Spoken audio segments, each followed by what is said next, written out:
Have you gotten on your mat today? I think you should. Today we're moving on in the primary series of Ashtanga Yoga. The first posture that we're going to look at is Marichyasana A. I love this pose because it really helps you begin to have a greater understanding of body mechanics and the importance of engaging the back of the body to open the front of the body, or vice versa. It's interesting to see how the body begins to evolve differently when you gain a greater understanding of what's happening. So let's take a look at Marichyasana A today. You want to start with your legs extended out in front of you, just as you have with all the other postures in the primary series. It's almost like the Dandasana posture we first look at. Well, with Marichyasana A, you want to bring your right foot up towards your right hip. You don't want your foot to go past your hip. So you don't want your foot to look like that. You also don't want your foot to be so close to your inner left thigh that you can't actually put weight into it. It's very important as a foundation for this posture that you are rooted or grounded into your hips. And what do I mean by that? You have to lift up out of your sits bones and slightly arch your lower back, and you have to keep your left leg straight. Then you can bear weight onto your right foot.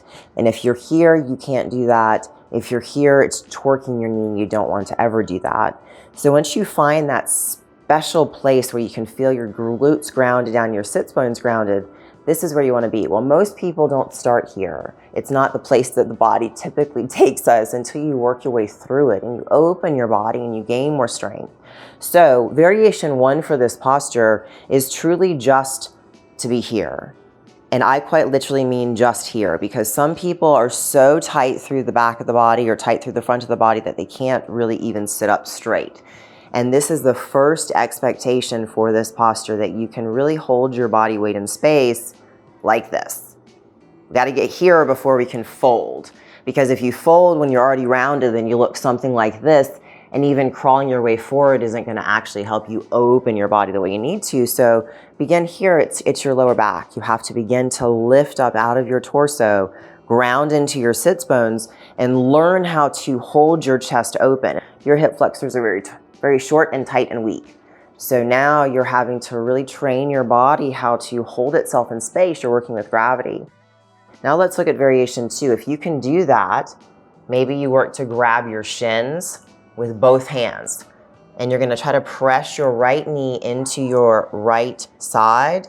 For many people, you'll find that that right arm doesn't come as far forward because you're shorter through your side body. Really work to grab that hand and turn on the muscles of your arm, and that helps to actually pull you forward through gravity. Simple as that.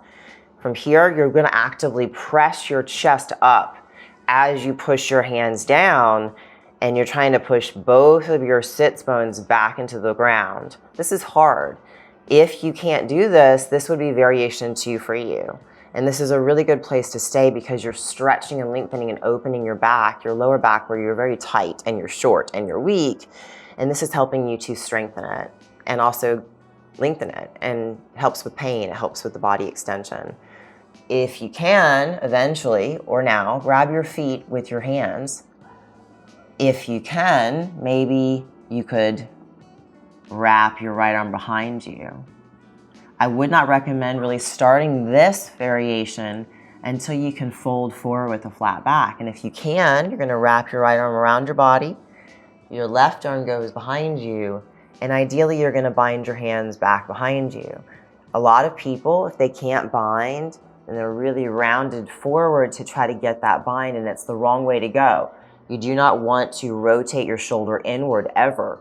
So you have to get to a place where you can hold your body open and then use the muscles in your back, your lats, your traps, and your rhomboids, squeeze them together and get the fingers to touch. And once you've done that, you're working towards grabbing your wrist with your right hand, and you can just make a fist with your left hand. This is another perfect and wonderful variation for the body. I want you to think about opening and lengthening through your spine. And if you're not quite here, but you can grab your fingers together, that's acceptable. But I don't want you to round the front of your body. Really work through this posture to lengthen your torso and rotate and twist so you can get better extension. You're now beginning to open up your pecs, and you're engaging the back of the body. Keep pressing down through your tailbone and make sure at all times your right foot is grounded into the floor. Again, if you can, once you find the wrist, this becomes your next variation. As you begin to look back towards your left leg, continue squeezing your back muscles, try to keep lengthening and opening your chest. Do not allow your body to fold forward in any fashion where you're still rounded. Everything here is about extension. So as you extend up and lengthen through your spine, squeeze your back and start to lengthen and lift through your body as you take your body down. The full expression of this posture, your chin is on your shin, or your forehead is on your shin. If your chin is on your shin, look towards your toes, Padayora Drishti. If your forehead is on your shin, look down the tip of your nose, Nasagra Drishti. Make sure that you really focus on squeezing your back muscles together. Keep it lengthening through your chest. 5 deep breaths.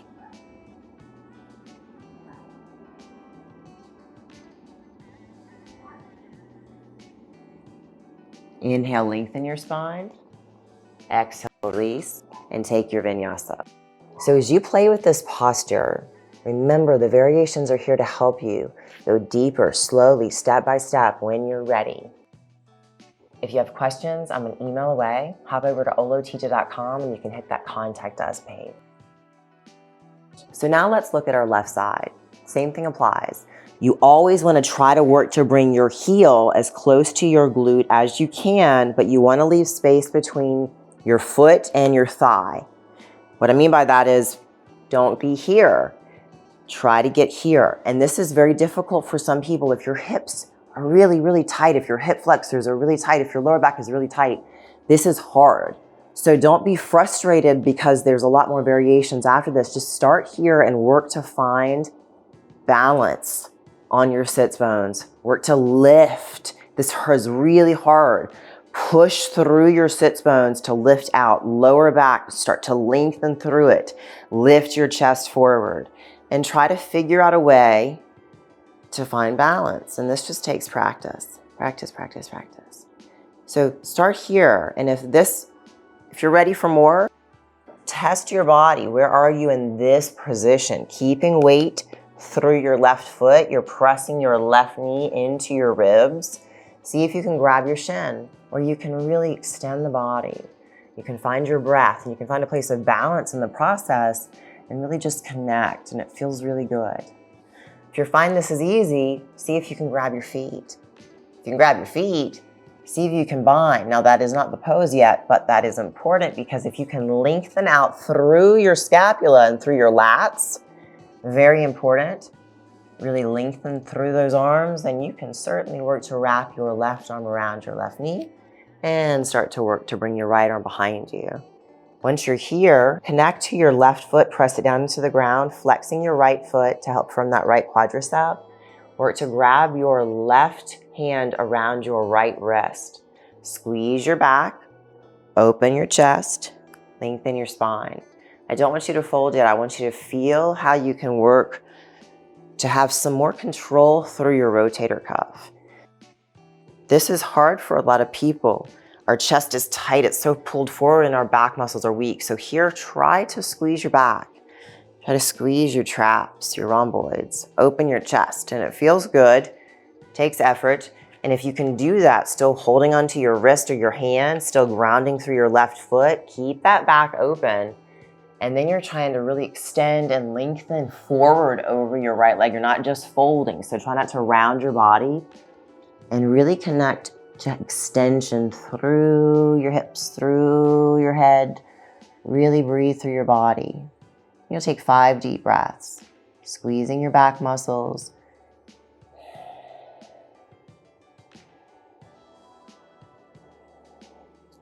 Inhale, lengthen. Exhale, release, and you'll take a vinyasa. Cross your legs, walk back or jump back. Make sure you guys have your hands, wrist right on top of your shoulders, and remember, you don't want to have a soft stomach or a soft back. Stack your body weight through space, and then go down.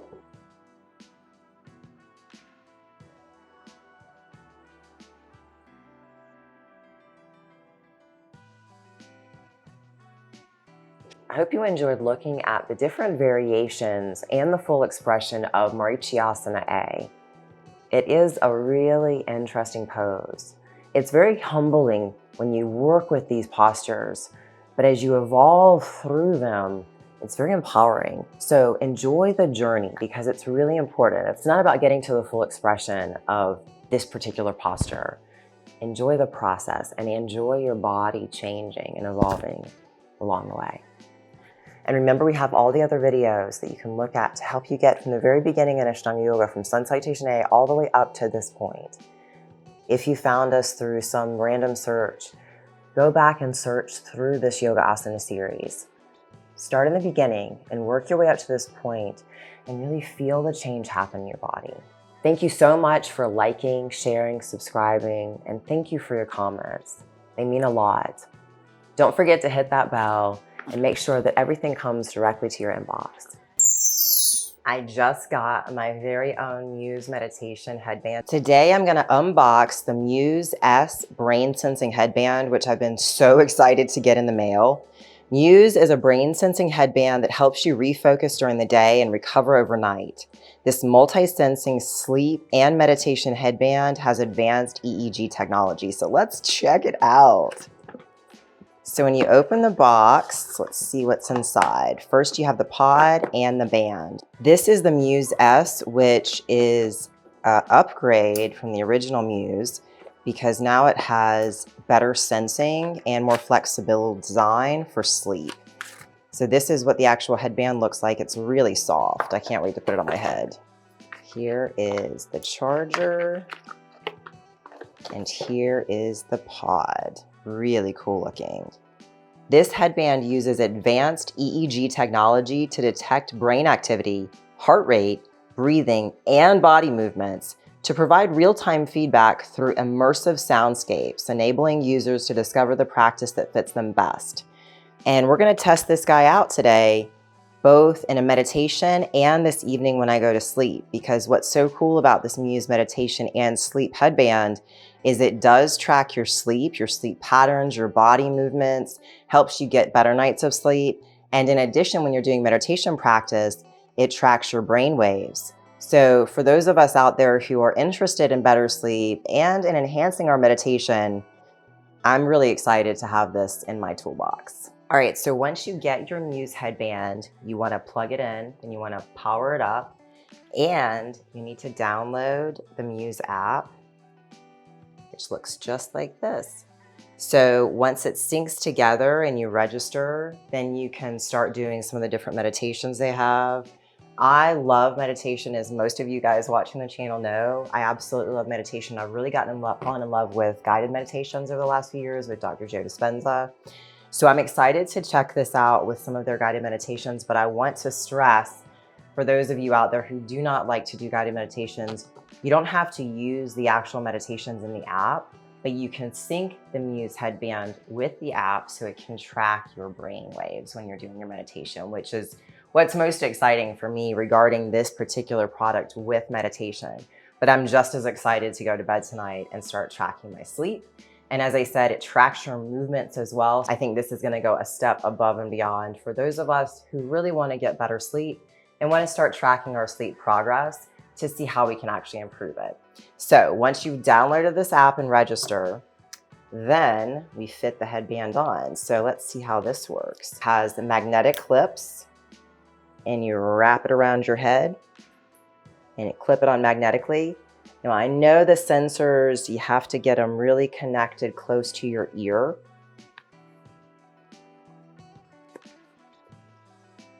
So how do I look?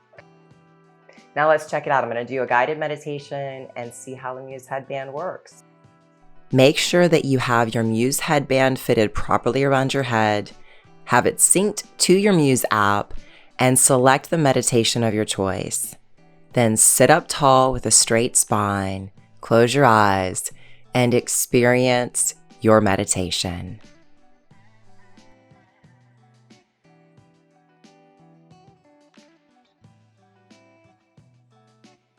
So I just finished my very first meditation with the Muse meditation app, and I have to say, I love it. I absolutely love it. I love this device. It actually tells me on my phone when Muse is sensing my brain. And I really, really enjoyed the meditation they have on this app, and there are so many available as well.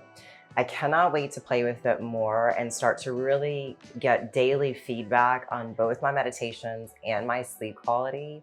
If you would like to get your very own Muse headband, be sure to plug in Olotita to get 10% off of your order.